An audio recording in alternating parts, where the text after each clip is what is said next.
Good evening and welcome you all. In today's class, we are going to continue with final accounts.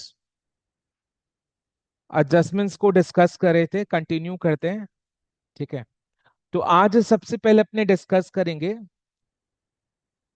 Adjustments related to goods sent on approval और return basis. I think इसका एक topic हमने discuss किया था inventories के chapter में, right? यही topic हमने इन्वेंट्रीज के चैप्टर में डिस्कस किया था, बिकॉज उधर में इसका ज्यादा रोल है। यस और नो में जवाब तो फटाफट, जिन्होंने भी इन्वेंट्रीज का चैप्टर किया है मेरे साथ, है ना। गुड्स सेंट ऑन अप्रूवल और रिटर्न बेसिस, ये टॉपिक इन्वेंट्रीज के चैप्टर में डिस्कस हुआ था। उसका मतलब सेम डिस्कशन इधर में भी है, तो एक बार रिवाइज करवा देते हैं। ठीक है, गुड्स सेंट ऑन अप्रूवल और रिटर्न बेसिस का मतलब क्या होता है कि कस्टमर को हम लोग गुड्स सेंट, SENT, सेंड करते हैं, सेल नहीं करते। यानी कस्टमर को गुड्स भेजते हैं, पोजेशन ट्रांसफर करते हैं। ठीक है, और उसको टाइम देते हैं जिस बीच वो गुड्स को देखकर परख सकता है, देख। ठीक है, एंड उसको पसंद आया तो वो गुड्स को रख लेगा, अदरवाइज रिटर्न कर देगा। ठीक है, तो कस्टमर्स को टाइम दिया जाता है कि या तो वो गुड्स को रख ले, डिसाइड करने के लिए टाइम देते, या तो वो गुड्स को रख ले या रिटर्न कर दे। ठीक है, तो कस्टमर को गुड्स पसंद आया तो वो रख लेगा, वरना रिटर्न कर देगा। तो पहले क्या होता, कस्टमर को गुड्स सेंड किया जाता है,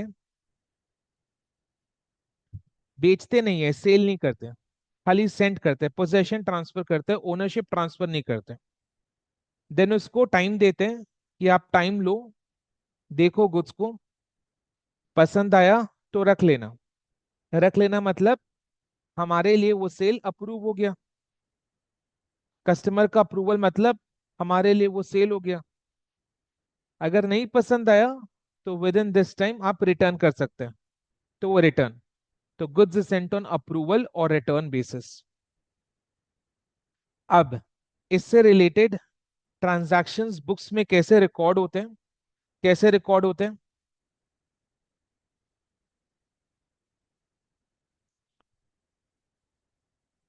जब गुड्स को अपने सेंड करते हैं। ठीक है, कौन बताएगा? बोलो।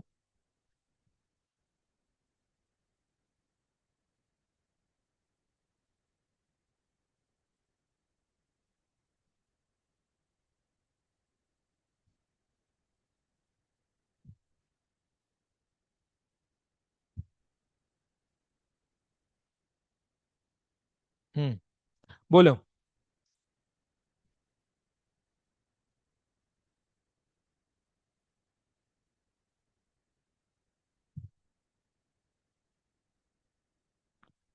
तो प्लीज पार्टिसिपेट करो। जब अपने गुड्स को सेंड करते हैं तो इधर में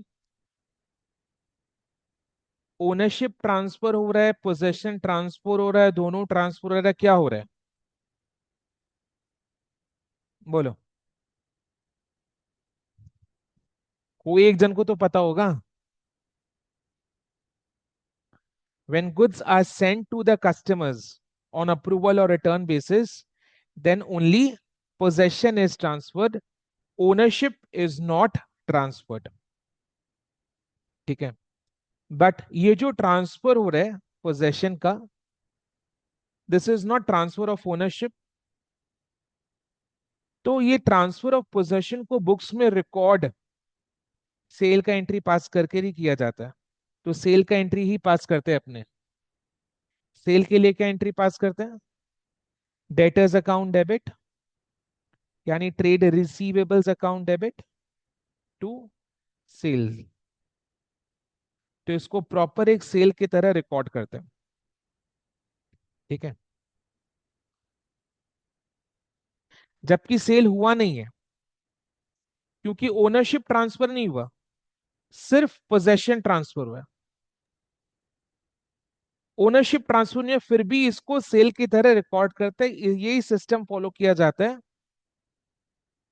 ये वाले ट्रांजैक्शन में, कि जब पोजेशन ट्रांसफर करते हैं तो इसको एक सेल की तरह ही रिकॉर्ड कर लिया जाता है। देन गुड्स को भेज कर, बेचा नहीं है, भेजा है केवल। Possession is transfer, goods are sent not sold. Then customer को टाइम दिया जाता है, से 90 डेज का टाइम दिया है, 60 डेज का टाइम दिया, 30 डेज का टाइम दिया, या 10 डेज या 7 डेज का टाइम दिया। तो एक पर्टिकुलर टाइम पीरियड दिया जाता है। तो इस पर्टिकुलर टाइम पीरियड में कस्टमर को डिसाइड करना है। क्या डिसाइड करना है? कस्टमर डिसाइड करेगा, उसको गुड्स पसंद आ गया तो वो रख लेगा, अदरवाइज नहीं पसंद आया तो वो रिटर्न कर देगा। ठीक है। तो दो चीजें हो सकती है, या तो कस्टमर के साथ विद इन टाइम अप्रूवल आ सकता है, या फिर वो गुड्स को रिटर्न कर देगा। अच्छा मेरे को एक चीज बताओ, से 10 डेज का टाइम दिया था कस्टमर को। 10 डेज, 10 डेज में कस्टमर की तरफ से कोई रिस्पॉन्स नहीं आया, ना अप्रूवल ना रिटर्न। 10 डेज खत्म। तो 10 डेज खत्म और कस्टमर की तरफ से कोई रिस्पॉन्स नहीं आया, अप्रूवल रिटर्न दोनों में से कोई रिस्पॉन्स नहीं आया, तो बिजनेस एंटिटी क्या अज्यूम कर लेगा? Approval return. इसको अप्रूवल मान लेगा या रिटर्न? रिटर्न। हाँ,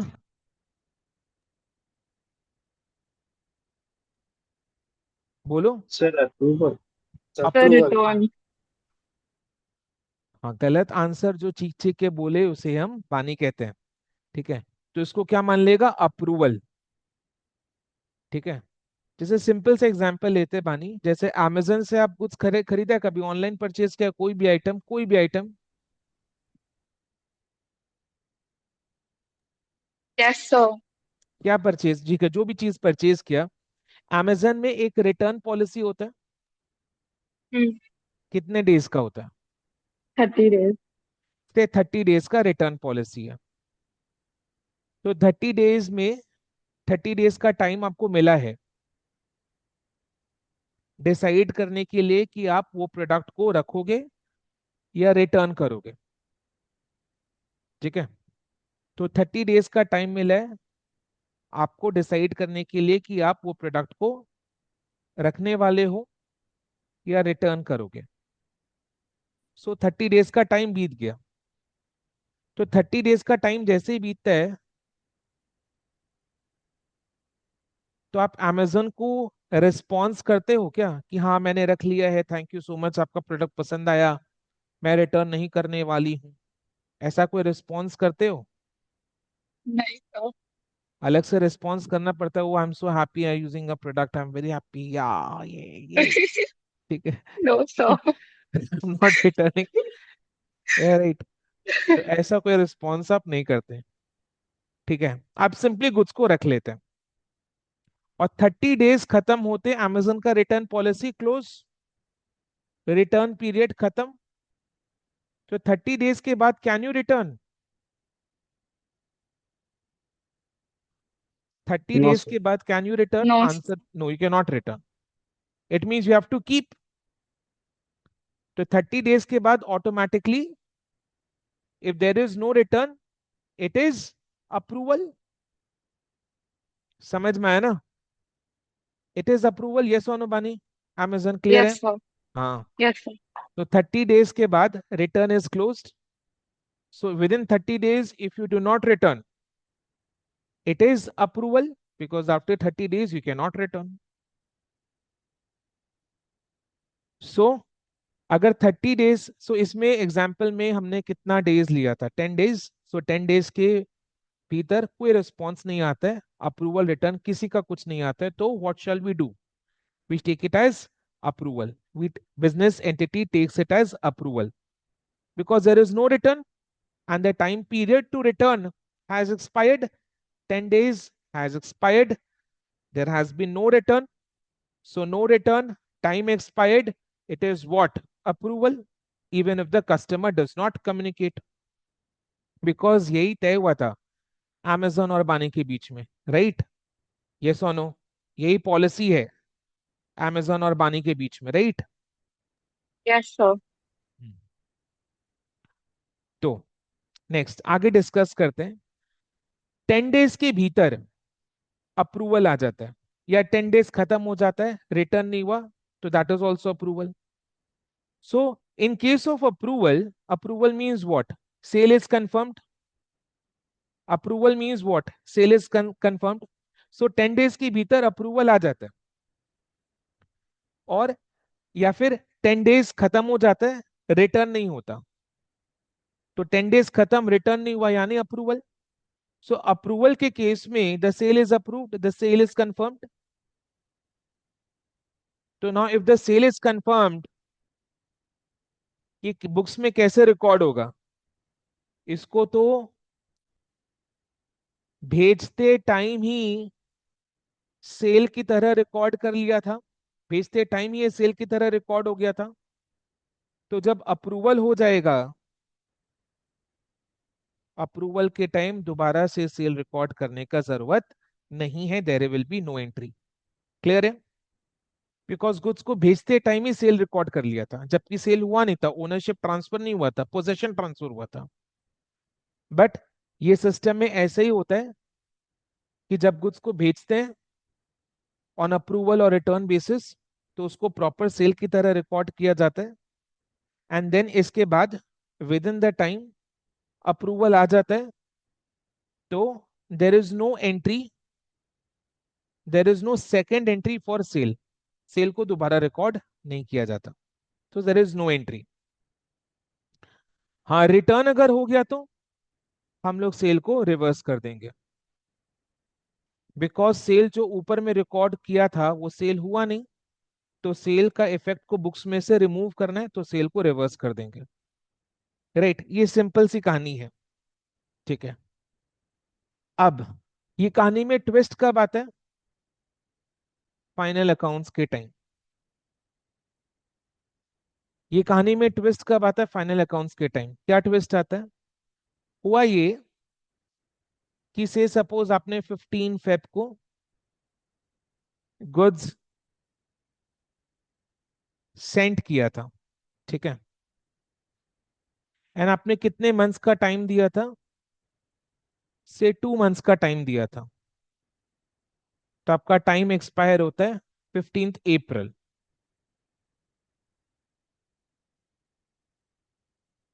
ठीक है, सेंट ऑन अप्रूवल और रिटर्न बेसिस।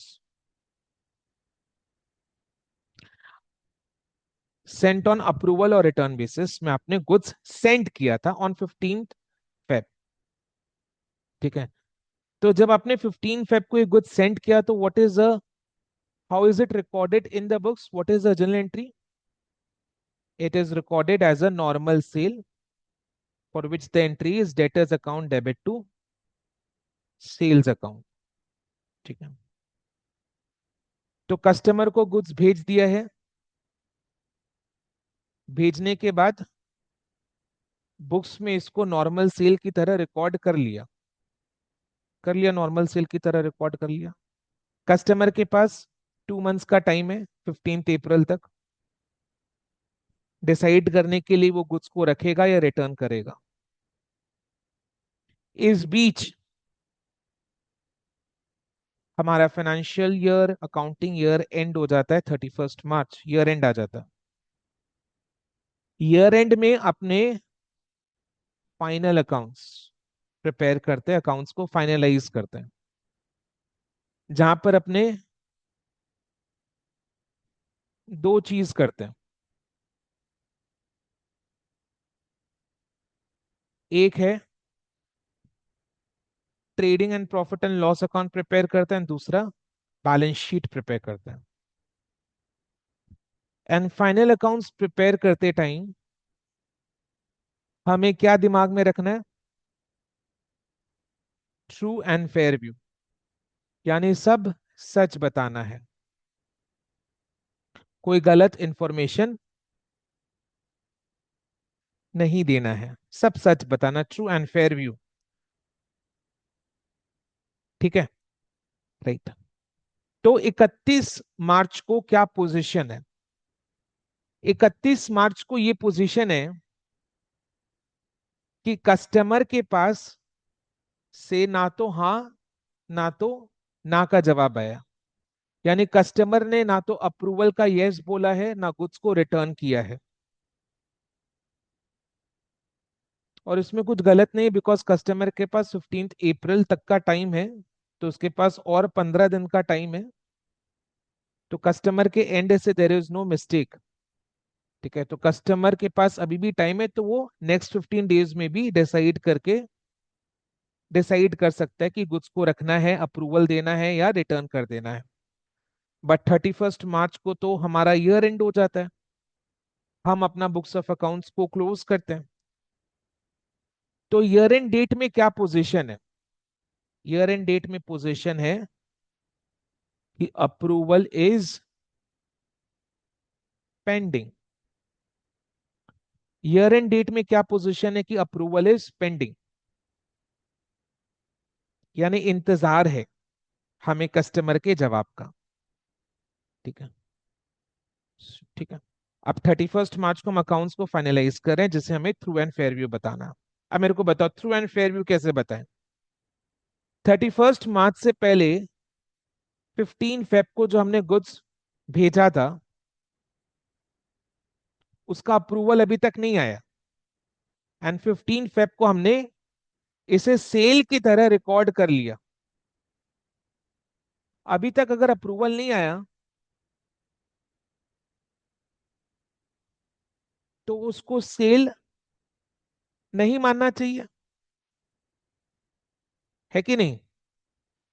31 मार्च से पहले 15 फेब को हमने गुड्स भेजा था कस्टमर को, एंड उसको सेल की तरह रिकॉर्ड कर लिया। बट 31 मार्च को जब अपने फाइनल अकाउंट्स प्रिपेयर कर रहे हैं, तो हमें ट्रू एंड फेयर व्यू बताना है। तो सच, हकीकत क्या है? कि कस्टमर से अप्रूवल आना बाकी है, यानी अभी तक सेल का कंफर्मेशन आना बाकी है। तो ये जो अपने 15 फेब को सेल रिकॉर्ड कर लिए थे, इसको ऐसे छोड़ नहीं सकते।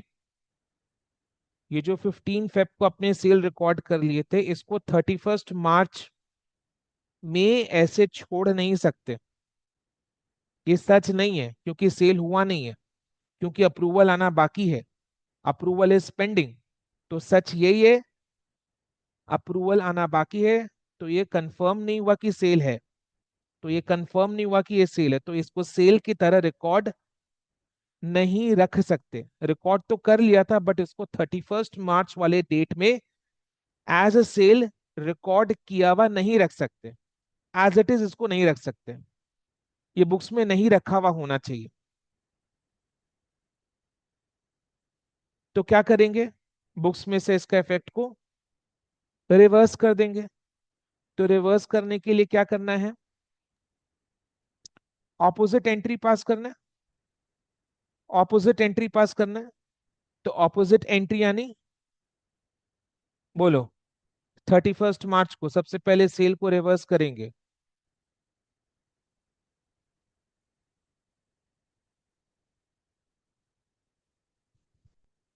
ऑपोजिट एंट्री पास किया, देन यानी सेल का इफेक्ट रिमूव हो गया। अब देन एक और सच है। क्या है? ये जो गुड्स है जो कस्टमर को भेजा हुआ है, ये गुड्स का असली मालिक कौन है? हमारा बिजनेस एंटिटी। तो business entity is the owner of such goods. तो ये बिजनेस एंटिटी का स्टॉक है, जो कि उसके गोडाउन में नहीं है, कस्टमर के पास है।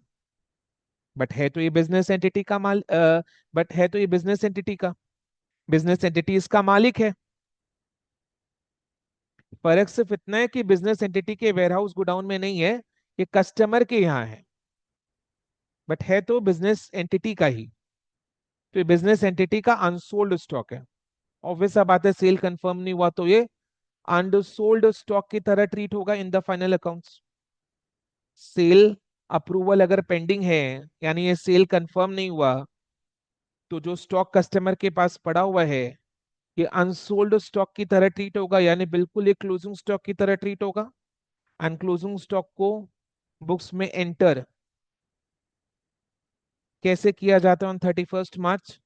Closing stock account debit to trading account. Closing stock account debit to trading account, तो अपन क्या एंट्री पास करेंगे? दूसरा सच क्या है? क्या एंट्री पास करेंगे? क्लोजिंग स्टॉक, इसको लिखना कैसे? स्टॉक लाइंग विद कस्टमर्स, या स्टॉक ऑन अप्रूवल, या stock lying with customers. Stock lying with customers account debit to trading account. Closing stock का ये एंट्री पास होता है। ठीक है, तो फाइनल अकाउंट्स वाले दिन 31 मार्च को अपने को ये दो एंट्रीज पास करना है for the cases where the approval is pending, in case of goods sent on approval or return basis. So where the goods are sent on approval or return basis and the approval is pending on 31st March. So at the time of finalizing the accounts, preparing the final accounts on 31st March, what adjustments do we make? Where the approval is pending, first we reverse the sale, because actually में cell confirm नहीं हुआ, तो जो cell हमने पहले record कर लिया था गुड्स को भेजते टाइम, उसका इफेक्ट को रिवर्स कर देंगे। तो sales account debit to debtors. Second, these goods are basically unsold stock जिसका ओनर बिजनेस एंटिटी है। फर्क सिर्फ इतना है कि अनसोल्ड स्टॉक बिजनेस के अपने वेयरहाउस में नहीं है, कस्टमर के पास है, बट है तो ये बिजनेस एंटिटी का अनसोल्ड स्टॉक, सेल कंफर्म नहीं है तो अनसोल्ड स्टॉक, बट है कस्टमर के पास, तो इसको बिल्कुल क्लोजिंग स्टॉक की तरह रिकॉर्ड करेंगे। क्लोजिंग स्टॉक के लिए entry is closing stock account debit to trading account. तो इसके लिए क्लोजिंग स्टॉक की जगह we can write sale on sorry stock on approval, stock on approval, और stock lying with customers account debit to trading account. ठीक है, तो ये दो एडजस्टमेंट्स अपने को करना है on 31 March, the day we prepare final accounts, closing date में, ईयर एंड में। ये जो सेल रिवर्स करने वाला एंट्री है, sales account debit to debtors account, ये सेल्स वैल्यू से होगा, बिकॉज सेल अपने सेल वैल्यू में रिकॉर्ड किए थे, और इधर में जब अपने closing stock unsold stock record कर रहे हैं, तो अनसोल्ड स्टॉक तो कॉस्ट में रिकॉर्ड होता है। तो फर्स्ट ये sales to debtors sales value में होगा, and stock lying with customers to trading ये कॉस्ट में होगा। ठीक है, राइट, समझ में आया? तो बताओ इसका इफेक्ट, ये वाला मतलब ये तो एंट्रीज पास करना है अपने को 1 और 2। अब इसका इफेक्ट फाइनल अकाउंट्स में कैसे डालें? सेल्स अकाउंट डेबिट, यानी ट्रेडिंग अकाउंट के क्रेडिट साइड में सेल से लेस करेंगे, है ना? ये दोनों एंट्रीज अपने को बुक्स में लाना है ऑन 31 मार्च। तो इनका इफेक्ट फाइनल अकाउंट्स में कैसे आएगा? पहला एंट्री है sales account debit to debtors account, इसका इफेक्ट फाइनल अकाउंट्स में। सेल्स कहाँ मिलता है मेरे को? ट्रेडिंग अकाउंट के क्रेडिट साइड में। सो ट्रेडिंग अकाउंट के क्रेडिट साइड में बाई सेल से लेस करेंगे इसका sales amount. Then to debtors, यानी डेटर्स कहाँ मिलेगा? बैलेंस शीट के एसेट के साइड में। टू डेटर्स यानी डेटर्स डिक्रीज हो रहा है, तो डेटर्स से लेस करेंगे, बिकॉज इतना को तो डेटर्स मेरा खड़ा नहीं हुआ ना, तो डेटर से लेस करेंगे, फाइनल बैलेंस शीट के असेट के साइड में डेटर से लेस करेंगे। तो फर्स्ट एंट्री का एडजस्टमेंट कैसे होगा? ट्रेडिंग अकाउंट के क्रेडिट साइड में बाई सेल से लेस करेंगे, बैलेंस शीट के असेट के साइड में डेटर से लेस करेंगे सेल्स का अमाउंट। देन दूसरा एंट्री का इफेक्ट फाइनल अकाउंट्स में कैसे होगा? Stock lying with customers account debit to trading account, very simple, to trading यानी ट्रेडिंग अकाउंट के क्रेडिट साइड में by stock lying with customers. To trading means trading account के credit side में by stock lying with customers, बिल्कुल closing stock की तरह, and balance sheet के asset के साइड में ये स्टॉक लाइन विद कस्टमर्स आ जाएगा, बैलेंस शीट के एसेट के साइड में एट कॉस्ट। क्लियर है? समझ में आया? तो ये दो चीज अपने को करना है in the year end date, ठीक है, ऑन 31 मार्च। अब ठीक है, ये हो गया डिस्कस, फाइनल अकाउंट्स वाला ट्रीटमेंट हो गया discuss. Then year, next accounting year वाला भी डिस्कस कर लेते, बिकॉज नॉलेज कंप्लीट रखने से सही रहता है, अदरवाइज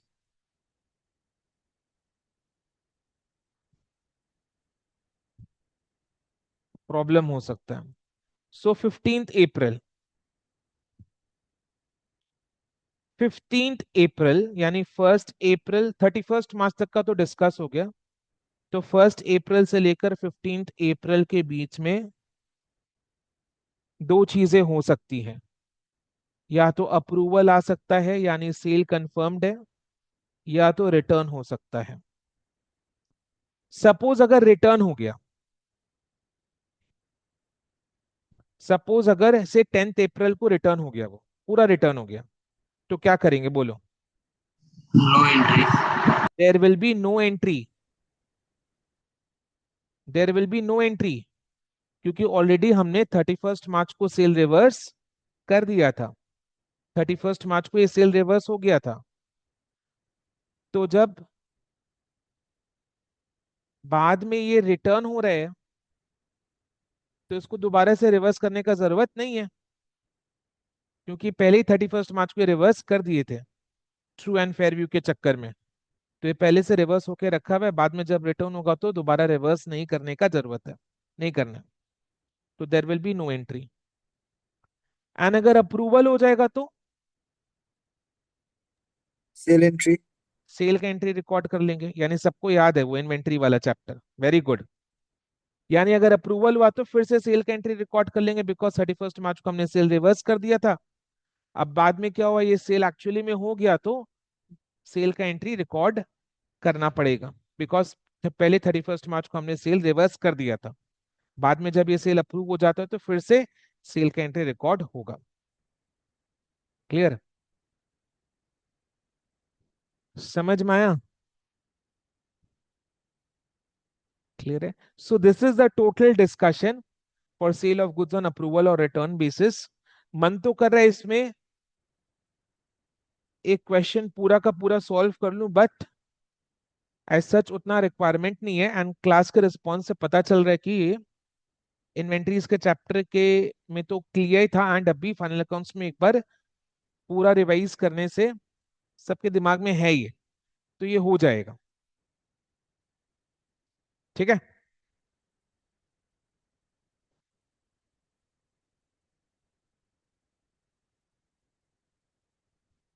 तो देखो, इसको पूरा रीड कर लेंगे बेटा। Example, goods costing rupees send to a customer on sale or return basis for rupees 12,000, यानी ये सेल्स वैल्यू है। अनअप्रूव्ड सेल यानी अप्रूवल इज पेंडिंग। तो ईयर एंड में क्या करना है, पहले तो सेल को रिवर्स करना है सेल्स वैल्यू से, and then stock, unsold stock को रिकॉर्ड करना है एट कॉस्ट। ठीक है? क्लियर?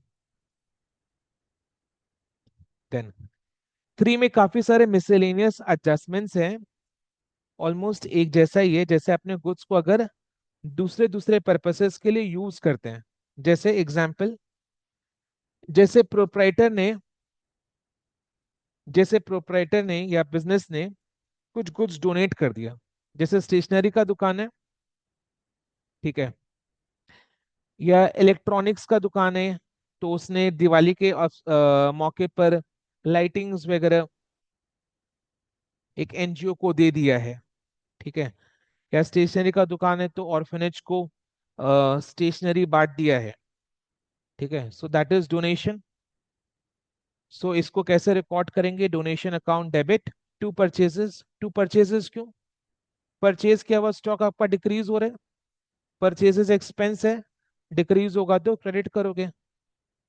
हम लोग परचेज किया हुआ गुड्स को एज डोनेशन दे रहे हैं, यानी बिजनेस के पास वो परचेज के वो आइटम्स डिक्रीज हो रहे हैं, परचेज डिक्रीज हो रहा है, परचेज एक्सपेंस है, decrease credit, so donation account debit to purchases. Similarly अगर प्रोप्राइटर कुछ गुड्स अपने पर्सनल यूज के लिए निकाल लेते हैं तो drawings account debit to purchases. ये पता है ना, क्लियर है? Yes no? आप बेसिकली एक Yes, हैक sir. मैं आपको बता देता हूं। अगर goods other than for sale यानी किसी और पर्पस के लिए यूज होता है, अगर हमारा गुड्स जिस चीज का हमारा बिजनेस है, अगर हमारा गुड्स जिस चीज का हमारा बिजनेस है वो सेल को छोड़कर बाकी किसी पर्पस के लिए यूज होता है, तो एक सिंपल सा एंट्री याद रखना, दैट पर्पस अकाउंट डेबिट, यानी जिस पर्पस के लिए वो यूज हो रहा है, that account debit to purchases account. ये हैक याद रख लो, अब एकदम क्लियर हो जाएगा। So if the goods are used for any purpose other than sale, then that purpose account debit to purchases account. Purchases account credit क्यों हो रहा है? वो क्लियर है, परचेज किया हुआ माल डिक्रीज हो रहा है, परचेजेस डिक्रीज क्रेडिट होता है। Purpose account debit to purchases account. So जैसे डोनेशन के लिए यूज हुआ तो donation account debit to purchases, proprietor के पर्सनल यूज के लिए गुड्स इस्तेमाल हुआ तो drawings account debit to purchases, free samples की तरह डिस्ट्रीब्यूट हुआ तो advertisement account debit to purchases. जैसे सीमेंट का काम है और अपने खुद का ऑफिस बिल्डिंग बना रहे हैं, तो अपना बिल्डिंग बनाने के लिए अपना ही सीमेंट यूज करेंगे। अंबुजा सीमेंट, इस सीमेंट में जान है, अगर वो खुद का एक ऑफिस बिल्डिंग बनाता है तो अपना ही सीमेंट यूज करेगा ना, कि एलएनटी का सीमेंट यूज करेगा? ठीक है, तो office building account debit to purchases. अगर प्लांट एंड मशीनरी में यूज हो रहा है तो plant and machinery account debit to purchases. Repairs में यूज हो रहा है तो repairs and maintenance account debit to purchases. Basically main conclusion यही है कि जिस पर्पस के लिए यूज हो रहा है, that specific purpose account debit to purchases. Repairs and maintenance के लिए तो repairs and maintenance account debit to purchases, building के लिए तो building account debit to purchases, machinery के लिए तो machinery account debit to purchases, free sample के लिए तो advertisement account debit to purchases, personal proprietor के पर्सनल यूज के लिए तो drawings account debit to purchases, donation के लिए तो donation account debit to purchases. Right? Yes और नो? Yes, sir. ठीक है, ये सपोज एडजस्टमेंट में है यानी ट्रायल बैलेंस के नीचे है, तो इसका फाइनल अकाउंट्स में दो जगह ट्रीटमेंट होगा। ठीक है, तो बता इसका दो जगह ट्रीटमेंट कहाँ होगा? परचेजेस से लेस करेंगे एंड रिपेयर्स एंड मेंटेनेंस में ऐड करेंगे। ताई तो repairs and maintenance account debit, repairs and maintenance expense debit यानी इंक्रीज, तो रिपेयर्स एंड मेंटेनेंस में ऐड करना है, परचेजेस से लेस करना है। सिमिलरली ये वाला एंट्री का दो जगह इफेक्ट, बैलेंस शीट के असेट के साइड में बिल्डिंग या प्लांट एंड मशीनरी में ऐड करना है, ट्रेडिंग अकाउंट में परचेजेस से लेस करना है। इसका दो जगह effect, profit and loss account के डेबिट साइड में एडवर्टीजमेंट में ऐड करना है एंड ट्रेडिंग में परचेजेस से लेस करना है। इसका दो जगह इफेक्ट, कैपिटल में ड्राइंग्स से लेस करना है, ड्राइंग्स में ऐड करके लेस करना है एंड परचेजेस से लेस करना है। Donation to purchases, donation PL account के डेबिट साइड में आएगा एंड परचेजेस ट्रेडिंग से लेस हो जाएगा। राइट?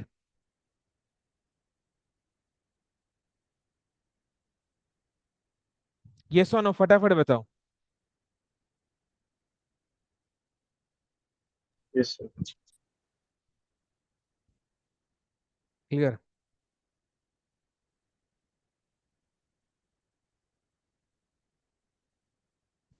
तो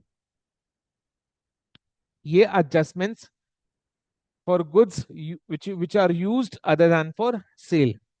ठीक है, the next adjustment is commission based on profit। इसको डिस्कस करते हैं, commission based on profit. Material में नहीं देखना, इसको बहुत अच्छे से डिस्कस करते हैं।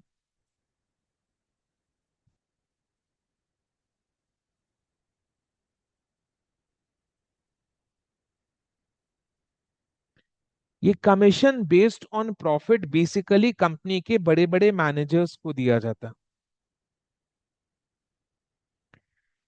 राइट। ये बेसिकली मैनेजर्स को दिया जाता है। अपने तो खैर सोल प्रोप्राइटरशिप कंसर्न का फाइनल अकाउंट्स सीख रहे हैं। तो जैसे होता है ना कि सोल प्रोप्राइटर खुद बिजनेस में उतना आता जाता नहीं है, एक मैनेजर रख रखा है, वही पूरा बिजनेस को रन करता है, वही he looks after the all the operational activities and the other activities of the business. तो एक मैनेजर अपॉइंट कर रखा है, ठीक है। अब मैनेजर ह्यूमन रिसोर्स है। ह्यूमन रिसोर्स तभी काम करेगा, थोड़ा प्रैक्टिकली सोचो, तभी काम करेगा जब उसको अपने इंसेंटिवाइज करेंगे, इंसेंटिव्स देंगे, मतलब पैसा देंगे, मनी देंगे, ज्यादा रुपया देंगे। सैलरी तो वो डेफिनेटली लेगा, बट सैलरी का क्या ना, इट्स अ फिक्स्ड इनकम।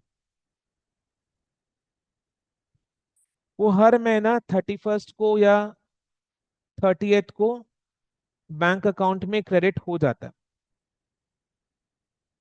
वो फिक्स्ड है। तो इससे एनर्जी ज्यादा बूस्टअप नहीं होता है। डेफिनेटली अपने को पता है कि अपना काम क्या क्या है, तो पूरे महीने में अपना काम करेंगे, पता है कि एंड में इतना अमाउंट ऑफ मनी आ जाएगा। तो एक फिक्स्ड, एक सिक्योरिटी है, राइट। बट ये जो मैनेजर अपॉइंट हुआ है, ये पूरे बिजनेस के एक्टिविटीज को देख रहा है, मैनेज कर रहा है। तो इसको अच्छी से मैनेज, ये अच्छी से मैनेज करे, इसके लिए जरूरी है कि business entity gives something extra to incentivize this manager for the ex so that he takes an extra effort to manage the business more effectively and efficiently. More effectively, more more more effectively and efficiently करने के लिए more money is to be given. More money means more incentives. More incentives means something extra, यानी salary plus something, fixed salary plus something. So what is that plus something? That is commission based on profit. तो manager के साथ एकदम सीधी बात कर लिया कि manager, मैं बिजनेस का सोल प्रोप्राइटर हूं, राइट। तो ये बिजनेस मैंने शुरू किया है प्रॉफिट कमाने के लिए, चलाया भी मैंने इसको कई साल है, तभी आज इस मुकाम में खड़ा है ये बिजनेस, राइट। बट अभी शायद मैं उतना टाइम नहीं दे पाऊंगा, बिकॉज मैंने बहुत सारे बिजनेसेस शुरू किए साइमल्टेनियसली, तो उधर भी जाना पड़ता है, ठीक है। तो ये बिजनेस चलाने के लिए तुम्हें अपॉइंट किया गया मैनेजर, तुम्हें अपॉइंट किया गया मैनेजर, तो तुम इस बिजनेस को पूरा अपना बिजनेस समझकर चलाओ।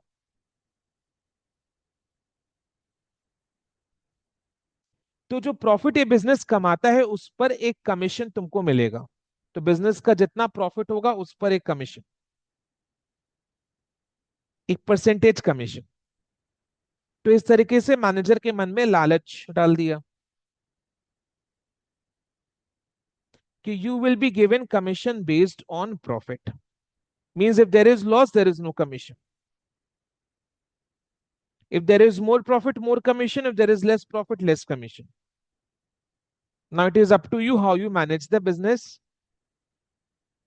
and ensure that the business makes profit, more profits. So more profit is more commission to you. ठीक है, तो इस तरीके से बिजनेस एंटिटी ने मैनेजर को इंसेंटिवाइज किया है by allowing him commission based on profit so that he manages the business efficiently and effectively and the business makes more profit because more profit means more commission to the manager. ठीक है, ठीक है। अब manager को जो ये commission मिलेगा, ध्यान से सुनना और बताना, मैनेजर को ये कमीशन जो मिलेगा ये किस पर बेस्ड है, लिखा हुआ है इसमें, प्रॉफिट पर बेस्ड है।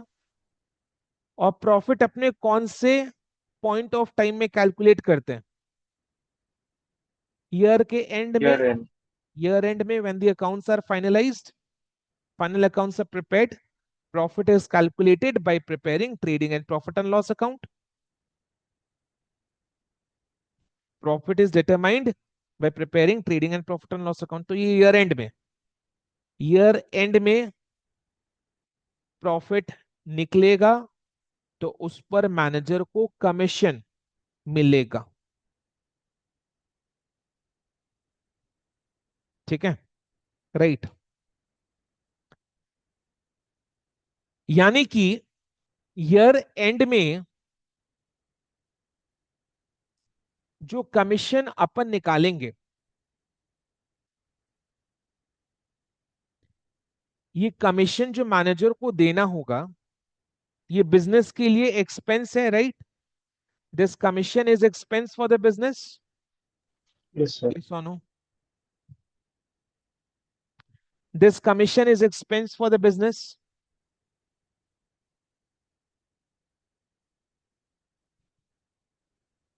So expenses हो रहे हैं, increase, expenses increase, debit. So commission account debit, whatever is the amount of commission. अब मेरे को बताओ, क्या ये कमीशन उसी दिन पेमेंट हो चुका है या पेमेंट होना बाकी होगा? ईयर एंड में प्रॉफिट जब कैलकुलेट होगा, then the commission is determined after the trading and profit and loss account is prepared. तो बोलो, ईयर एंड में is the commission paid or outstanding? Year end में the commission is paid or is it outstanding? Outstanding. To be paid after the year end, because year end में तो commission calculate हुआ, तो this commission is based on year and profit, so commission will be paid after year and. Means at the year end, what is the position? The commission is outstanding. Yes or no? Yes, sir. Commission is based on profit. Profit is calculated on year end. This means this commission will be paid after year end. Because year end में तो profit determine होकर commission निकाला जाएगा, तो इसका commission year end के बाद ही मिल पाएगा मैनेजर को, ईयर एंड के बाद ही मिल पाएगा मैनेजर को। सो ईयर एंड में क्या पोजीशन है? पोजीशन ये है कि this commission is outstanding yet to be paid, payable to the manager, outstanding. So outstanding expense is the liability for the business. Business का एक लाइबिलिटी इनकर हो रहा है, liability increase credit. So what is the entry? Commission payable account को अपन क्या करेंगे? Credit.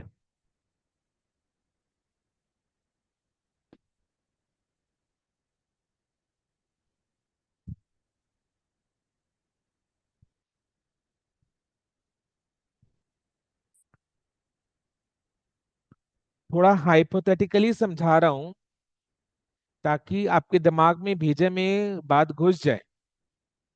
ठीक है, 31 मार्च को ईयर एंड होता है, अपने बर्थडे सेलिब्रेट करते हैं, 31 मार्च को ईयर एंड होता है। सो बर्थडे वाला कंसेप्ट के साथ कनेक्ट करना। सो 31 मार्च को जो ईयर एंड हो रहा है, as per the calendar and clock, year ends on 31st March at 12 a.m. correct? Yes, sir. Hypothetical थोड़ा सोचो, समझाने के लिए, चीज दिमाग में सेट करने के लिए बता रहा हूं. So year ends on 31st March at 12 a.m. because after 12 a.m. it is 1st April. So 31st March 12 a.m. Trading and profit and loss account बनाकर, प्रॉफिट निकालकर, कमीशन का अमाउंट निकाला गया. तो ये year and 31st March 12 a.m. Commission payment इसका कब हो पाएगा? After that 12 a.m. and after 12 a.m. is 1st April. So 31st March को पोजीशन क्या है? This is outstanding. An outstanding expense is a liability. तो आउटस्टैंडिंग एक्सपेंस के लिए याद करो मैंने एंट्री क्या समझाया था, expense account debit to outstanding expense. याद करो, याद आया? आउटस्टैंडिंग एक्सपेंसेस बुक्स में रिकॉर्ड कैसे होता है? Expenses account debit to outstanding expense. इधर में देखो commission account debit to commission payable account. Clear? Then commission is what? An expense nominal account. All nominal accounts are closed on the debit side of profit and loss account. So profit and loss account debit to commission account. This is how the commission account will be closed in the books in the year end itself. So commission जब calculate करेंगे तो उसको record करने के लिए entries commission account debit to bank, sorry commission account debit to commission payable account, commission account debit to commission payable account. तो commission account के ledger के डेबिट साइड में टू कमीशन पेबल. अब क्योंकि commission account is a nominal account, all the nominal accounts are closed by transfer to profit and loss account. So इसको profit and loss account के debit side में transfer कर देंगे, expense है बोलकर. So entry is profit and loss account debit to commission, यानी commission account के ledger के बाई साइड में by profit and loss account and the account is closed. बचा ये कमीशन पेबल, ये बैलेंस शीट के लाइबिलिटीज साइड में जाएगा, बिकॉज इसका भी हिसाब क्लियर नहीं हुआ तो इसका बैलेंस भी नेक्स्ट ईयर लेकर जाना है, बिकॉज ये नेक्स्ट मंथ अप्रैल में पेमेंट होगा which is in the next accounting year. तो इसका हिसाब नेक्स्ट ईयर क्लियर होगा तो इसका बैलेंस को नेक्स्ट ईयर लेके जाना. इट्स लाइबिलिटी, बैलेंस शीट के लाइबिलिटी साइड में आ जाएगा ये. Okay, clear?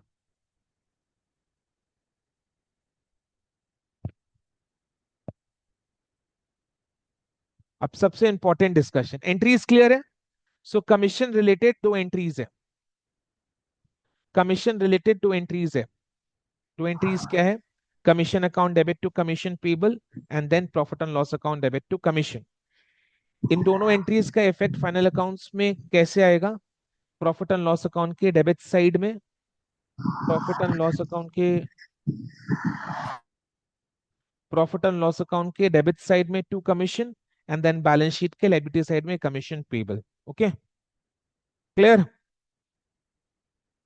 ओके. अब सबसे इंपॉर्टेंट,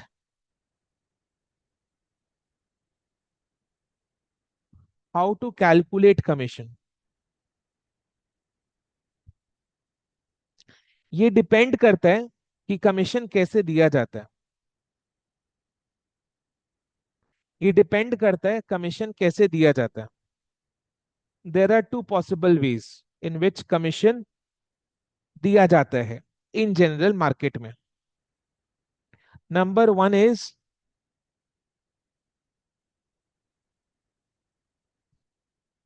कमीशन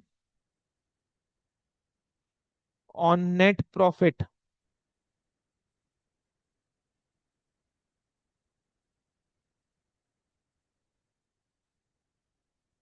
ये दो तरीके से कमीशन दिया जाता है मैनेजर को. तो अपने इसका कैलकुलेशंस भी सीखेंगे, do not worry. Commission on net profit before charging such commission, and दूसरा is after charging commission on net profit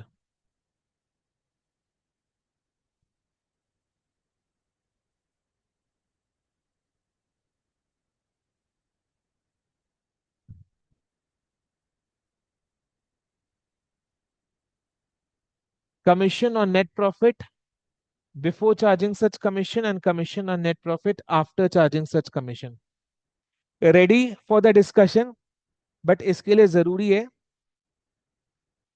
कि आप पार्टिसिपेट करें, मेरे बेनिफिट के लिए नहीं, आपके बेनिफिट के लिए। बिकॉज मेरा तो क्या है, मेरा तो सी ऑलरेडी हो चुका है, I am already chartered accountant, मेरा पढ़ाई वढ़ाई सब कंप्लीट। ठीक है, रिलैक्स्ड एकदम। ओके चलो, तो जो जितना पार्टिसिपेट करेगा उसको ये कंसेप्ट उतना ज्यादा अच्छे से क्लियर होगा, तो सब पार्टिसिपेट करेंगे। ठीक है, गुड्डू का चाय नाश्ता हो गया तो रेडी है गुड्डू भी? अच्छा गुड्डू मेरे को ये बताओ, चाय वाय हो गया है, चलो।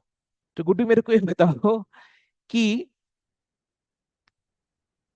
ये जो कमीशन है that is based on profit. Simple सा क्वेश्चन, ज्यादा स्ट्रेस लेकर नहीं सोचना, सिंपल सोचना, बहुत लॉजिकली सोचना, एकदम प्रैक्टिकली सोचना है। ठीक है, ज्यादा स्ट्रेस नहीं लेना है। अच्छा, कमीशन कैलकुलेट करने से पहले ये जो कमीशन इज, ये कमीशन क्या, कमीशन ऑन प्रॉफिट, ये रहा कमीशन ऑन प्रॉफिट। तो ये कमीशन कैलकुलेट करने के लिए हमें क्या चाहिए?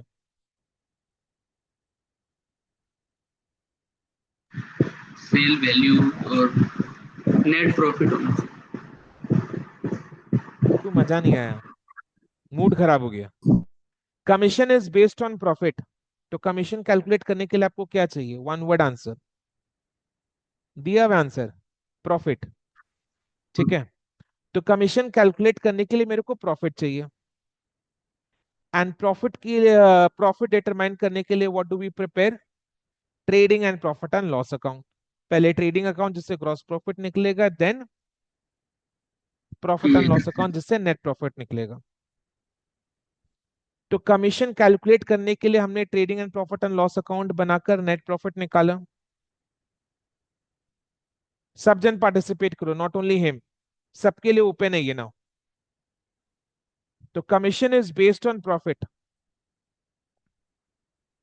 क्योंकि commission is based on profit, commission calculate करने के लिए हमें प्रॉफिट चाहिए, एंड प्रॉफिट निकालने के लिए हमने trading and profit and loss account बनाया। सो trading and profit and loss account बनाकर जो नेट प्रॉफिट मिला,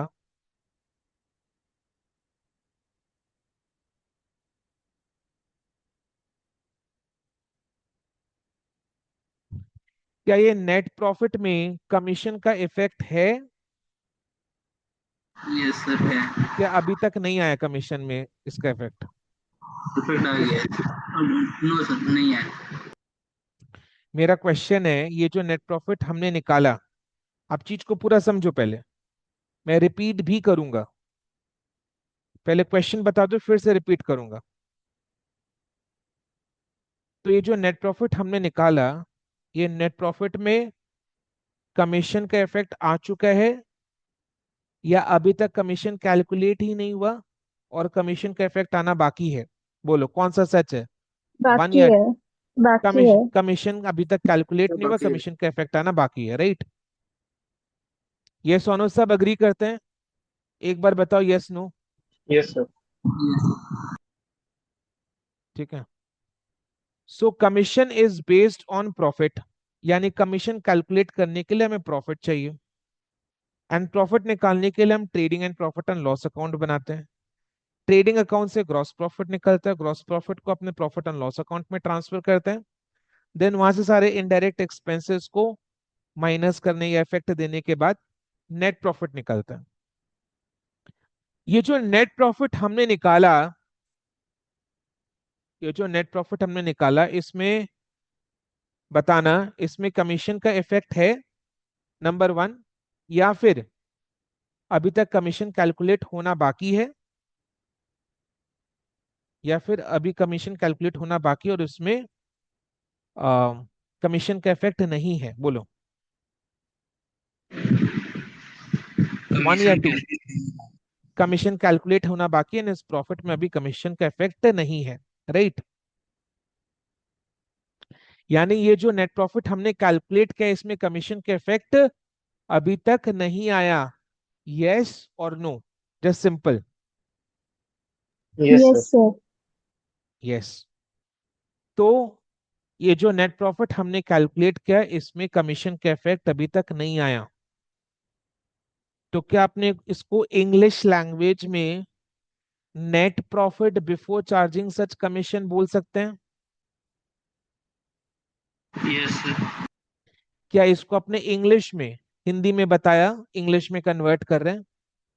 जब इसको अपने इंग्लिश में ट्रांसलेट करेंगे तो क्या आप इसमें ये बोल सकते हैं कि this is net profit before charging such commission? Because अभी तक कमीशन कैलकुलेट नहीं हुआ। कमीशन कैलकुलेट करने के लिए काम किया जा रहा है, कमीशन कैलकुलेट करने से पहले ये काम किया जा रहा है, तो कमीशन का इफेक्ट अभी तक नहीं आया। तो ये जो नेट प्रॉफिट निकला है, ये कमीशन चार्ज होने से पहले का नेट प्रॉफिट है। So this is net profit before charging such commission. Clear है? तो हमेशा पहले क्या निकलेगा by default? Profit before commission. हमेशा बाय डिफॉल्ट पहले क्या निकलेगा? Profit before commission. हमेशा पहला स्टेप क्या होगा Guddu? Trading and profit and loss account बनाएंगे।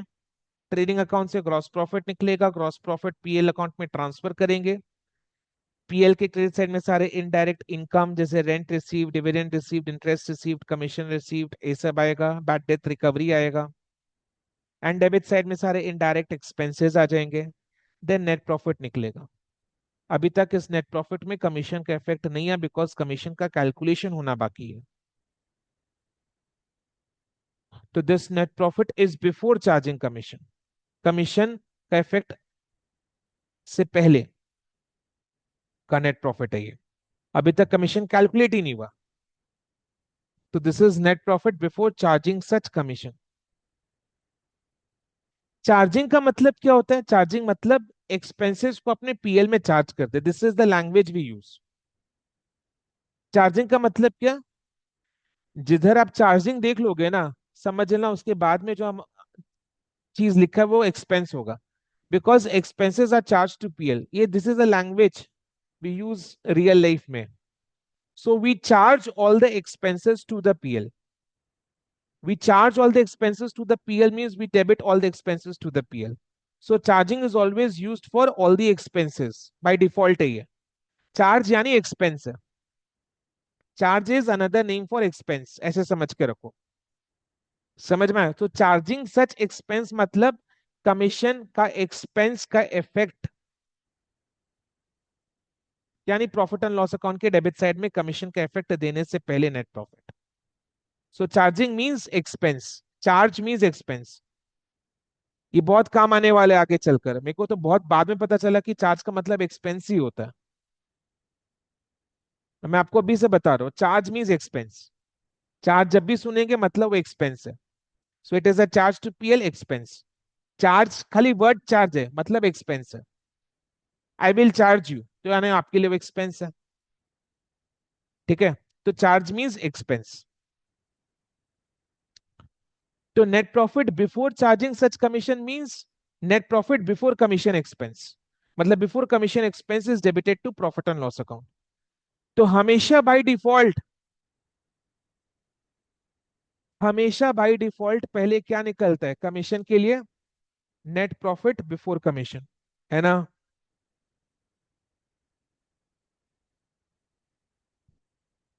हमेशा बाय डिफॉल्ट क्या निकलेगा?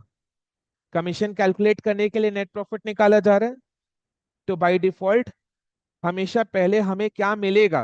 Profit before commission.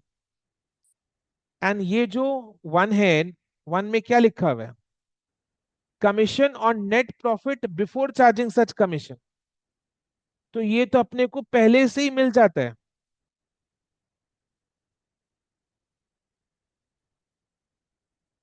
By default सबसे पहले यही मिलेगा। क्या मिलेगा? Net profit before commission. Net profit before commission पहले यही मिलेगा। तो अगर commission is on net profit before charging commission, तो commission is on this amount. यानी commission is equal to net profit before commission into commission percentage, as simple as that. आई बात समझ में?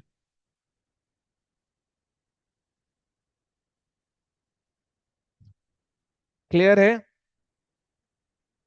बाय डिफॉल्ट हमेशा यही मिलेगा, net profit before charging such commission. If commission is based on net profit before charging such commission, yani commission is based on this amount, so commission amount is this net profit into commission percentage।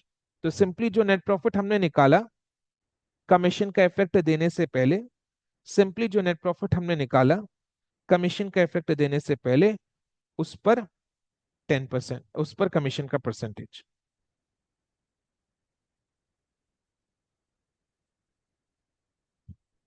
समझ में आया? Suppose ये commission का percent 10% है, तो देखना जरा,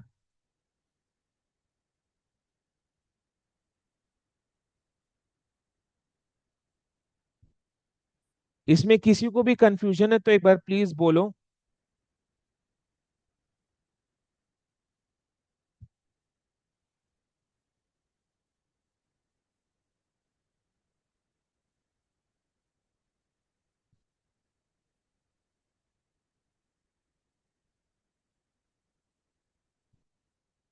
Suppose there is no opening stock, there is no closing stock, there is no opening stock, there is no closing stock, there is no direct expense। समझाने के लिए, there is only purchases, there is no opening stock, no closing stock, no direct expense। तो gross profit मेरा क्या आएगा?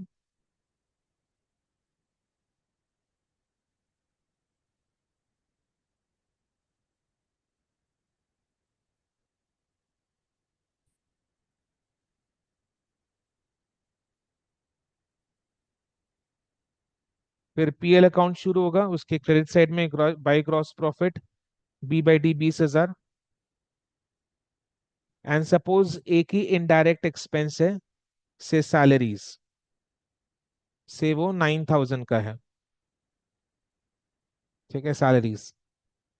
सो tell me the amount of net profit, एक ही indirect expenses salaries 9,000, tell me the amount of net profit before commission. Commission का effect अभी नहीं है, so before commission net profit कितना आ रहा है? नहीं बता पा रहे? 11,000। 11,000, ठीक है। कितना आ रहा है? 11,000 is amount of net profit before commission. अभी तक पीएल में कमीशन का इफेक्ट नहीं आया, सो नेट प्रॉफिट कितना आ रहा है बिफोर कमीशन? 20 माइनस 9, 11,000। तो बोलो,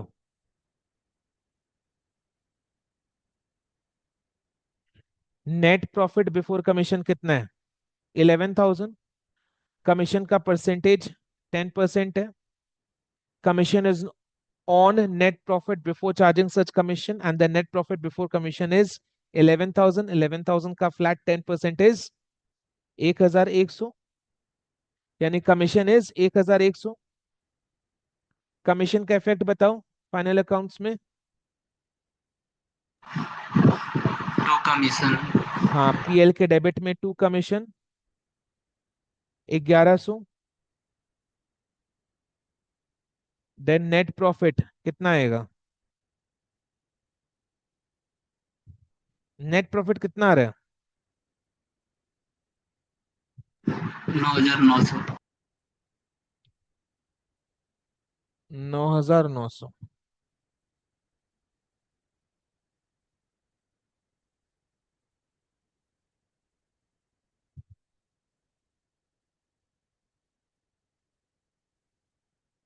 और इसका बैलेंस शीट में इफेक्ट बताओ जल्दी जल्दी, जिन लोग पार्टिसिपेट कर रहे हैं, अपना भला कर रहे हैं। बैलेंस शीट में कोई इफेक्ट आएगा? कमीशन, कमी लाइबिलिटी साइड में बोलो। लायबिलिटी साइड में कमीशन करके commission commission payable. Commission payable 1,100, दो जगह इफेक्ट आएगा ना एडजस्टमेंट का, यही तो सीखा है। सो एक पीएल के डेबिट साइड में 2 कमीशन एंड एक बैलेंस शीट के लायबिलिटी साइड में कमीशन पेबल आउटस्टैंडिंग है बोलकर 1100। ठीक है,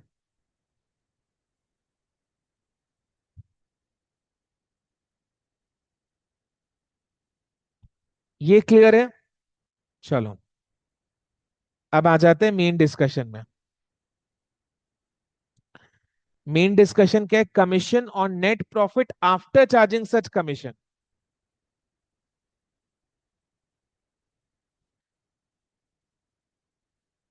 मतलब इधर में जो कमीशन बेस्ड है that is on net profit after charging such commission, means commission को माइनस करने के बाद जो नेट प्रॉफिट है उस पर कमीशन कैलकुलेट करना है।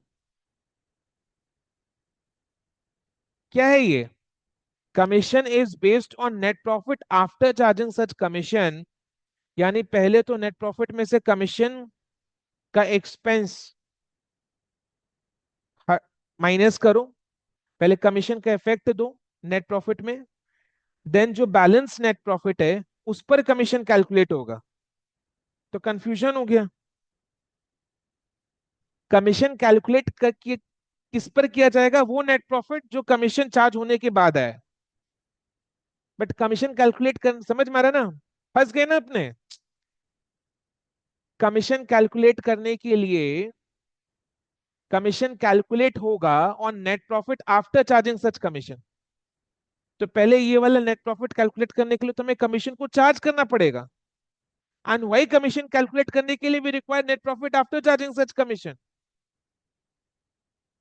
और वही net profit after charging such commission के लिए हमें पहले कमीशन कैलकुलेट करना है, एंड वही कमीशन कैलकुलेट करने के लिए हमें चाहिए net profit after charging such commission. फंस गए ना अपने? कहाँ जाए? इट्स अ मेज, इट्स अ मेज, मेज मेज, भूल भुलैया है ये।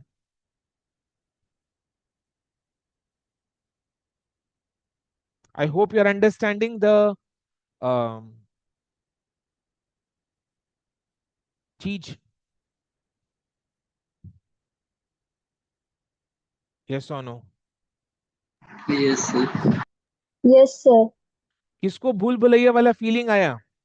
एक बार इसमें जवाब दो। No, sir.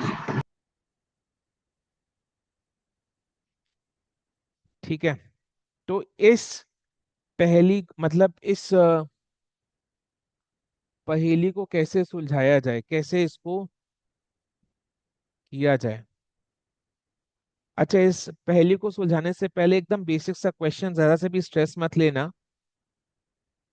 हमेशा कैलकुलेट करने से पहले का प्रॉफिट को क्या बोलते हैं? सबसे पहले बाय डिफॉल्ट हमें क्या मिलेगा? Profit before commission. यस और नो? Yes, sir. देखो ये वाला एडजस्टमेंट्स अपने कब सीख रहे हैं? जब सारा बाकी सारा एडजस्टमेंट्स का डिस्कशन हो चुका है कंप्लीट। ये हमारा लास्ट एडजस्टमेंट है। देखो इस एडजस्टमेंट का पारी हमेशा लास्ट, एकदम लास्ट में आया, बिकॉज एकदम लास्ट में किया जाता है। फाइनल अकाउंट्स में ही हमेशा लास्ट में किया जाता है।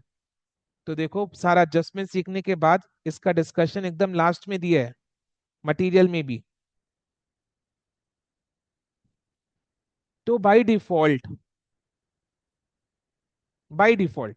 हमेशा हम लोग को सबसे पहले नेट प्रॉफिट बिफोर कमीशन मिल जाएगा। हमेशा सबसे पहले अपने को नेट प्रॉफिट बिफोर कमीशन मिल जाएगा। ठीक है, बट ये वाले केस में हमें चाहिए वो नेट प्रॉफिट जो कि कमीशन चार्ज करने के बाद आया, उस पर कमीशन कैलकुलेट होगा।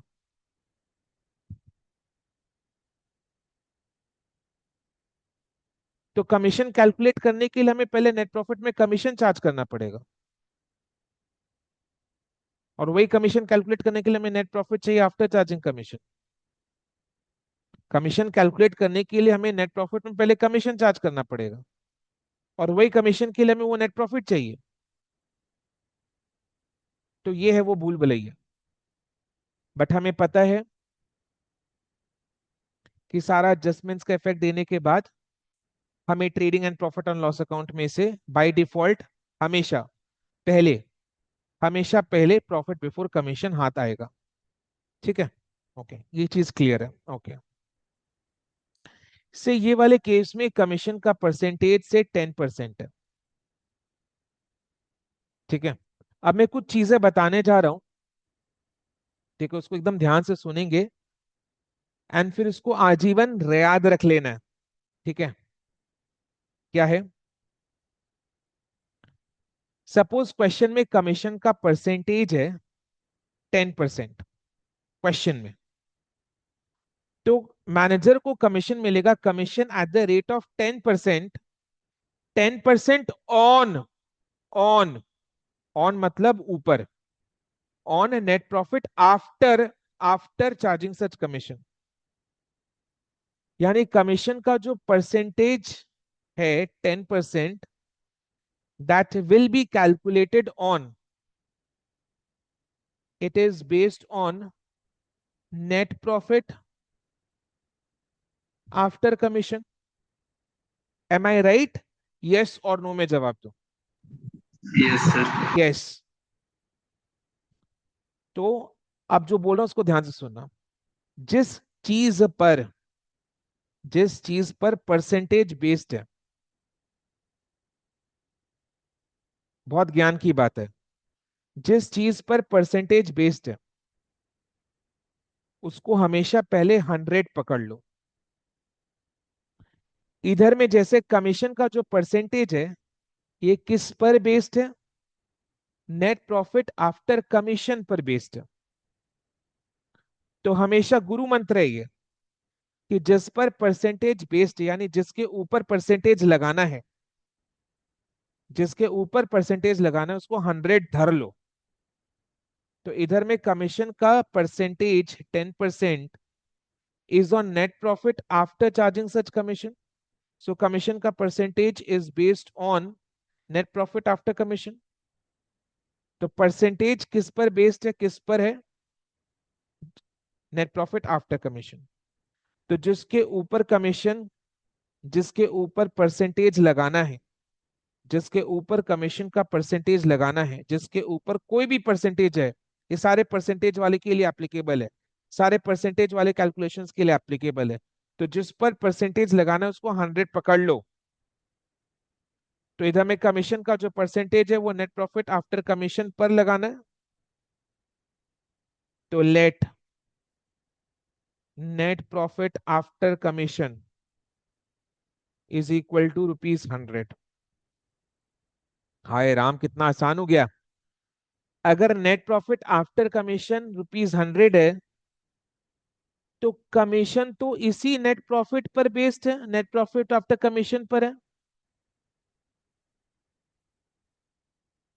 तो कमीशन कितना होगा, ₹10। जब नेट प्रॉफिट आफ्टर कमीशन 100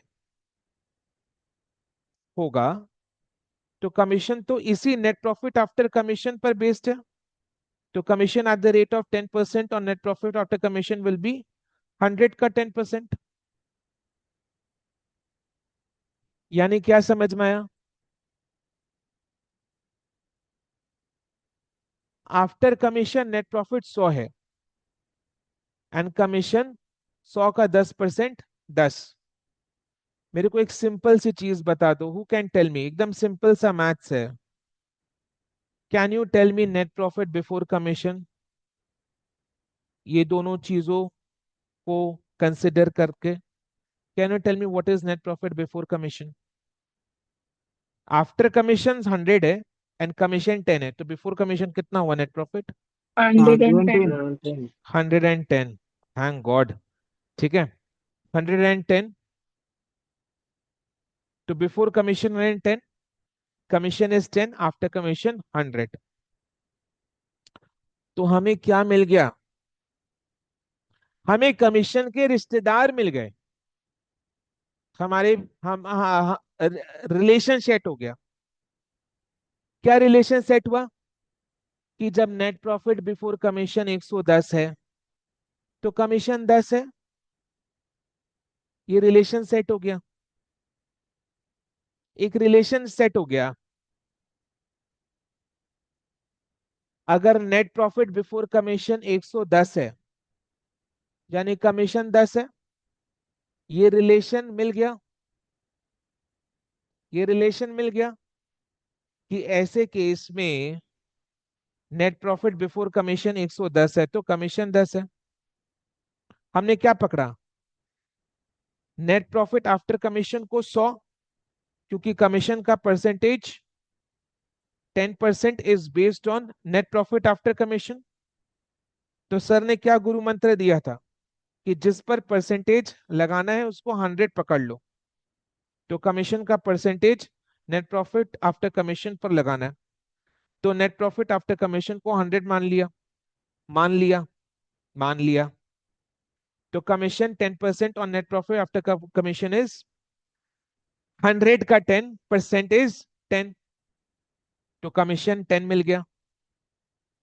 तो नेट प्रॉफिट आफ्टर कमीशन 100 है, कमीशन 10 है, तो कमीशन से पहले का net profit will be by default 110। After commission net profit 100, commission 10, तो before commission net profit will be 110। तो रिश्ता मिल गया। क्या रिश्ता मिला कि जब नेट प्रॉफिट बिफोर कमीशन 110 है तो कमीशन 10 है। ये रिश्ता क्यों चाहिए, क्यों ऐसा रिश्ता चाहिए था मेरे को, समझने के लिए रिश्ता क्यों चाहिए था, क्या समझने के लिए रिश्ता चाहिए था, क्या समझने, क्या चीज के लिए रिश्ता चाहिए था, क्या चीज के लिए रिश्ता समझा आपने? क्योंकि हमें हमेशा से बाय डिफॉल्ट पहले क्या मिलता है, net profit before commission, net profit before commission हमेशा से बाय डिफॉल्ट हमें क्या मिलता है, trading and profit and loss account बनाकर नेट प्रॉफिट बिफोर कमीशन। और इधर से क्या रिश्ता पता चला कि जब नेट प्रॉफिट बिफोर कमीशन 110 है तो कमीशन 10 है। मतलब if net profit before commission is 110, then commission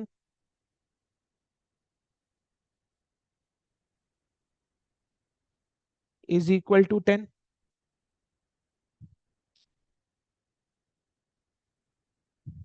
because हमेशा पहले अपने को नेट प्रॉफिट बिफोर कमीशन ही मिलेगा,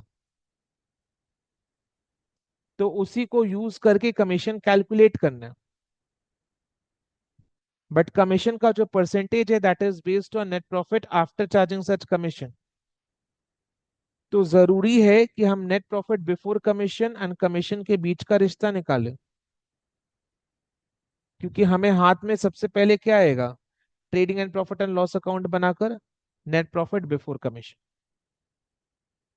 तो हमें नेट प्रॉफिट बिफोर कमीशन और कमीशन के बीच का रिश्ता चाहिए। तो ये रिश्ता ये कहलाता है कि अगर नेट प्रॉफिट बिफोर कमीशन 110 है देन कमीशन 10 है। तो मेरे को बताओ, अगर net profit before commission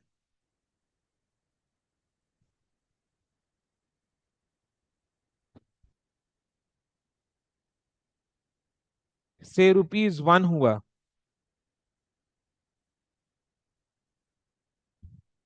then commission भी कम हो जाएगा।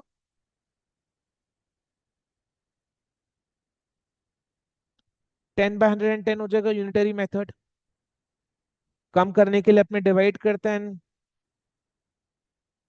बढ़ाने के लिए मल्टीप्लाई करते हैं, डिवीजन से कम होता है। So if net profit before commission is 110, then commission is 10. So if net profit before commission is 1, then commission is कम हो जाएगा। वो कम करने के लिए अपने डिवाइड करते हैं, बढ़ाने के लिए मल्टीप्लाई करते हैं। सिमिलरली इफ नेट प्रॉफिट, ये क्लास 2 3 4 का क्लास चल रहा है, समझ में आया? यूनिटरी मेथड का discussion. Similarly if net profit before commission is से 11,000, से 11,000, तब कमीशन बढ़ेगा ना। तब कमीशन बढ़ेगा। बढ़ाने के लिए अपने क्या करते हैं, मल्टीप्लाई। कितना आ रहा है बोलो? 1000।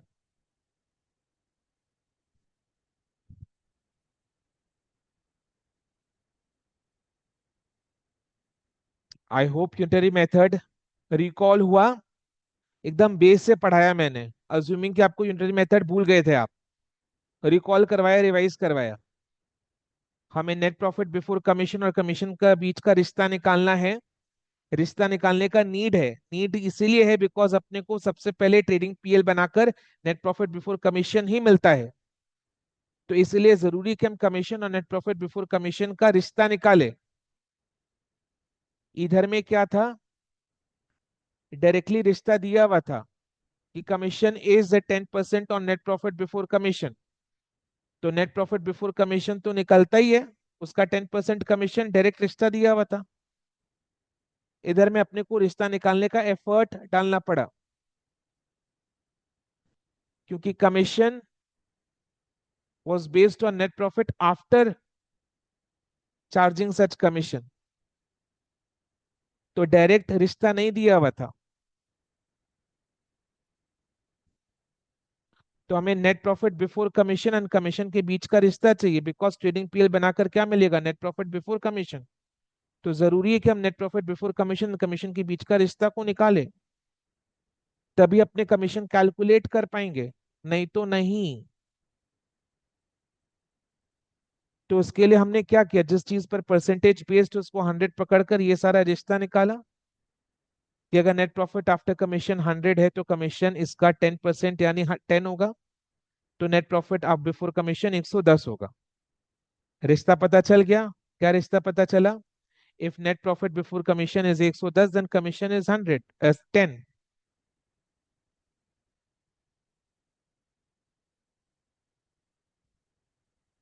ये जो यूनिटरी मेथड है ना, इसमें हमेशा पहले इंडिपेंडेंट वाला चीज को रखते हैं एंड देन डिपेंडेंट वाला चीज को रखते हैं।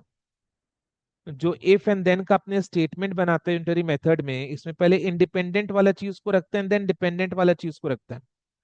इधर में net profit before commission is independent of commission. Net profit does not depend upon commission. This net profit before commission is independent of commission and this commission depends on net profit। तो ये जो unitary method वाले में अपने if and then का statement लिखते हैं, statement बनाने का एक तरीका होता है। हमेशा इंडिपेंडेंट वाला चीज पहले लिखते हैं देन डिपेंडेंट वाला चीज लिखते हैं, because it is very logical. If ये इतना है तो ये इतना होगा, इफ ये इतना है तो ये इतना होगा। तो पहले नेट प्रॉफिट बिफोर कमीशन निकलता है एंड देन कमीशन निकलता है। तो कमीशन डिपेंडेंट है, net profit before commission dependent है। तो ये इतना होगा तो वो उतना होगा। तो हमेशा पहले इंडिपेंडेंट देन डिपेंडेंट। तो ऐसे स्टेटमेंट बनाया जाता है, if net profit before commission is equal to 110 then commission 10 होगा। रिलेशन बन गया, अब रिलेशन को आगे चलाएं। तो अगर commission net profit before commission 1 रुपया हुआ तो कमीशन कम हो जाएगा। कम करने के लिए अपने डिवाइड करते हैं। तो 100/110, sorry 10/110, 10/110। Then if net profit before commission has 11,000 हुआ, 11,000 नेट प्रॉफिट बिफोर कमीशन, तो कमीशन बढ़ जाएगा। बढ़ाने के लिए अपने मल्टीप्लाई करते हैं। तो 10/110 इंटू 11,000। Very logical. 1 रुपया के लिए कमीशन ये है, समझो चीज को। 1 रुपया नेट प्रॉफिट बिफोर कमीशन के लिए कमीशन इज 10/110। 1 रुपया नेट प्रॉफिट बिफोर कमीशन के लिए कमीशन इज 100/110। तो 11,000 नेट प्रॉफिट बिफोर कमीशन के लिए कमीशन विल बी, इंटू करके ही निकालेंगे ना। 1 रुपए के लिए कमीशन इतना है तो 11,000 रुपए के लिए कमीशन दिस इंटू दिस होगा। 10/110 into 11,000 which is 1,000। I hope clear है, मैंने A to Z सारा चीज समझा दिया। ठीक है, तो अब इतना लिखकर तो कैलकुलेशन एग्जाम में नहीं कर सकते। इसका हैक सुनो, इसका हैक सुनो। 10 क्या है? 10 इज कमीशन का परसेंटेज 110 क्या है?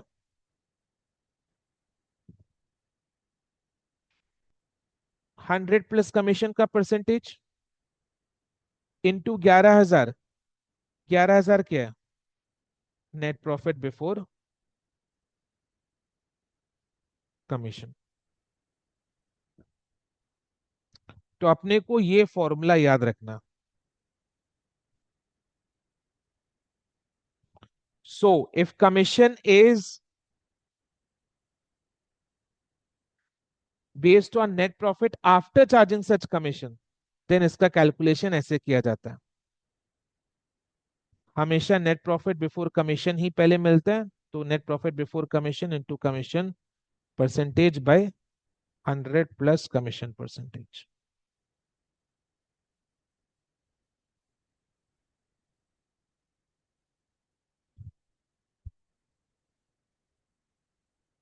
Clear?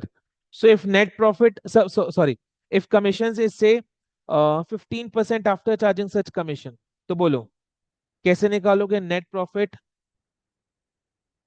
Before commission into 15 by 115? If commission percentage is say 18% after charging such commission, then 18 by 118. If commission is say 19% before charging, so 19% before charging means into 19%. Into 19% means what? 19 by 100.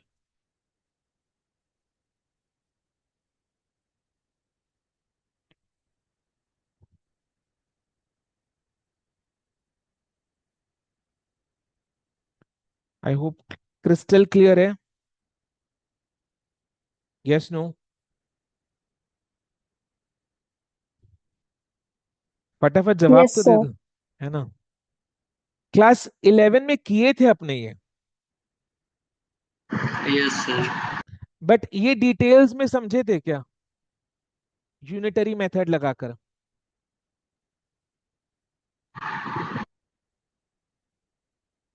हाँ ना, मैं जवाब दूं? समझा था no ना? Sir. Yes? नहीं। सिर्फ क्या सीखा था? After charging whole commission by 100 plus commission percentage into net profit before commission. Clear? ये इसका अंडरस्टैंडिंग है। समझ में? A to Z, top to bottom, सब डेप्थ में सारे एडजस्टमेंट्स अब अपना कवर हो चुका है। ठीक है?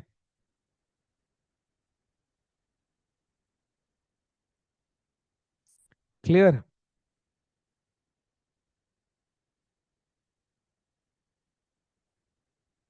देखो इसमें सब लिखा हुआ है, पेज नंबर 7.31 के पॉइंट नंबर 4 में सब लिखा हुआ है, एवरीथिंग। राइट, ये फॉर्मूलाज दिया हुआ है, देन एंट्रीज दिया हुआ है, ट्रीटमेंट समझाया हुआ है, एंड एग्जाम्पल दिया हुआ है। देन फाइनल अकाउंट्स में इसका ट्रीटमेंट। बोलो इंस्टीट्यूट का मैट इतना अच्छी तरीके से डिजाइन किया हुआ है, बताओ। इंस्टीट्यूट के मैट में ही सब कुछ मिल जाएगा, इन लोग कहाँ कहाँ ढूंढते फिरते, ये इधर से प्रैक्टिस कर लो, उधर से प्रैक्टिस कर लेना। ठीक है? क्लियर? तो सारा adjustments relating to final accounts हो चुका है, डिस्कस क्लास में ए टू जेड। एंड अब अपना बस सम सॉल्व करना बाकी है। एक एक चीज और है, विच इज ओपनिंग एंट्री। वो अपने जब सम आएगा तब डिस्कस करेंगे। ओपनिंग एंट्री वाला एक पॉइंट डिस्कस करना है, ठीक है? Otherwise we have covered everything, every adjustments of this chapter. हमारा काम सिर्फ एक के बाद एक सम्स को सॉल्व करना है। तो उसमें अपना 100% देने के लिए, पार्टिसिपेट करने के लिए जरूरी है कि you revise all the adjustments. ठीक है? क्लियर है आज का डिस्कशन? यस और no? Yes, sir. Yes, sir. Okay, चलो नेक्स्ट क्लास आने से पहले रिवाइज करके आएंगे, ठीक है। चलो आज के लिए इतना ही। Thank you so much and bye, take care, good night.